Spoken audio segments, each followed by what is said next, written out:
Hai, welcome back to Study Rauda Channel.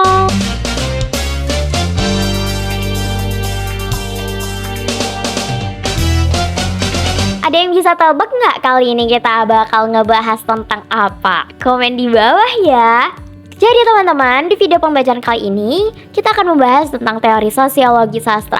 Tapi sebelum itu, nggak bosan-bosannya aku buat ngingetin kalian semua untuk subscribe channel YouTube ini dan share ke teman-teman kalian biar teman-teman kalian juga tahu, bertambah wawasannya dari video pembelajaran kali ini. Nah, jadi kita akan membahas tentang teori sosiologi sastra. Nah, di video pembelajaran teori sosiologi sastra ini kita akan membahas apa aja ya.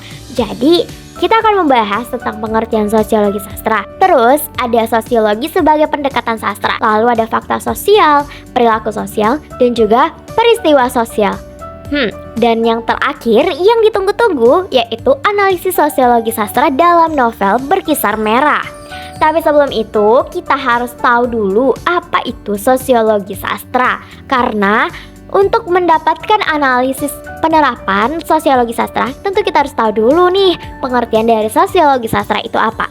Jadi, sosiologi sastra itu merupakan pengetahuan tentang sifat dan perkembangan masyarakat atau mengenai sastra pada karya kritikus dan sejarawan yang terutama mengungkapkan pengarang yang dipengaruhi oleh status lapisan masyarakat tempat ia berasal, ideologi politik dan sosialnya, kondisi ekonomi, serta kalayak yang ditujunya. Nah, sosiologi sebagai pendekatan sastra. Sosiologi sebagai pendekatan sastra ini mempunyai segi yang bermanfaat dan berdaya guna yang tinggi bila para kritikus tidak meluapkan atau memperhatikan segi-segi intrinsik yang membangun karya sastra. Pendekatan sosiologi sastra yang paling banyak dilakukan saat ini yaitu menaruh perhatian yang besar terhadap aspek dokumenter sastra. Pandangan ini beranggapan bahwa sastra merupakan cerminan langsung dari berbagai segi struktural sosial, hubungan kekeluargaan, pertentangan kelas, dan lain-lain. Lalu ada fakta sosial. Dan fakta sosial ini hakikatnya adalah mempengaruhi tindakan manusia. Tindakan individu yang merupakan hasil proses pendefinisian realitas sosial serta fakta sosial hakikatnya adalah mempengaruhi tindakan manusia. Tindakan individu yang merupakan hasil proses pendefinisian realitas sosial serta bagaimana orang mendefinisikan situasi, asumsi yang mendasari bahwa manusia adalah makhluk yang kreatif dalam membangun dunia dan sosialnya sendiri. Lalu ada perilaku sosial. Nah, perilaku sosial ini merupakan perilaku seseorang merefleksikan kumpulan sifat unik yang dibawanya ke dalam suasana tertentu, yaitu perilaku yang ditujukan seseorang ke orang lain. Pengertian perilaku dapat dibatasi sebagai keadaan jiwa untuk berpendapat, berpikir, bersikap, dan lain sebagainya yang merupakan refleksi dari berbagai macam aspek baik fisik maupun non-fisik. Faktor yang mempengaruhi perilaku sosial adalah psikologi sosial. Perilaku sosial adalah suasana saling menguntungkan yang merupakan keharusan untuk menjamin keberadaan manusia. Lalu ada peristiwa sosial. Nah, peristiwa sosial ini merupakan sejarah yang terjadi atau timbul dapat disebabkan oleh peristiwa-peristiwa lainnya yang mengakibatkan terjadinya perubahan sosial. Perubahan sosial merupakan suatu yang bersifat universal dan akan selalu terjadi di berbagai tempat, kondisi, ataupun situasi yang berbeda. Perubahan ini terkait dengan lokasi manusia serta sisi fungsional dari unsur-unsur lama dan unsur-unsur baru serta kondisi lingkungan yang ada.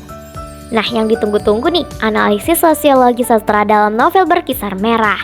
Jadi, yang pertama itu ada fakta sosial. Nah, di sini udah tertampilkan nih kutipan dari fakta sosial dari novel Berkisar Merah, terdapat dalam halaman 291. Nah, dari kutipan ini terdapat fakta sosial, yaitu cara bertindak dan berpikir yang berada di luar individu dan mempunyai kekuatan yang memaksa.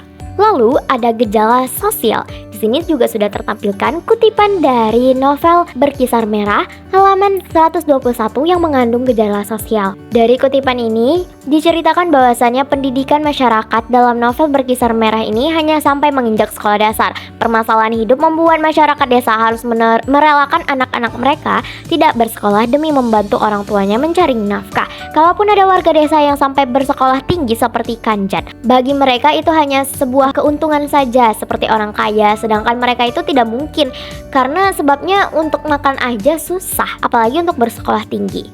Lalu ada norma sosial. Nah, kutipan dari halaman 21 yang mengandung norma sosial ini yaitu gotong royong antar masyarakat. Kebiasaan yang dilakukan warga desa apabila ada yang terkena musibah adalah saling membantu seperti yang terjadi pada Darsa ketika terjatuh dari pohon kelapa. Tetangga datang untuk menolong dan mengurus Darsa yang kesakitan. Selanjutnya ada perilaku sosial. Nah, perilaku sosial ini dapat kita temui dalam kutipan halaman 176. Dalam kutipan tersebut diceritakan bahwa Lasih sangat sedih dan kecewa setelah kejadian yang menimpa rumah tangganya bersama Darsa. Rasa sakit hatinya itu menghujam dada sehingga menurutnya perbuatan Darsa ini sungguh keterlaluan. Kanjat datang untuk membujuk Lasih agar mau pulang ke rumah emaknya. Ternyata sia-sia. Lasih tidak ingin melihat Darsa maupun orang-orang di desa Karangsonga yang selalu menyakiti dan memandang dirinya itu sebelah mata. Lalu ada peristiwa sosial. Nah, dari kutipan yang sudah tertampilkan diceritakan bahwasannya perbuatan yang dilakukan oleh Darsa kepada Sipah adalah suruhan dari Bune.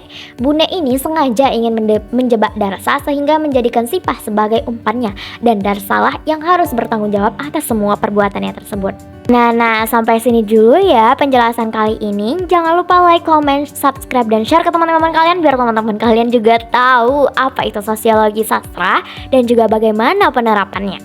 Sampai sini dulu. Jumpa lagi di video-video berikutnya. Bye-bye.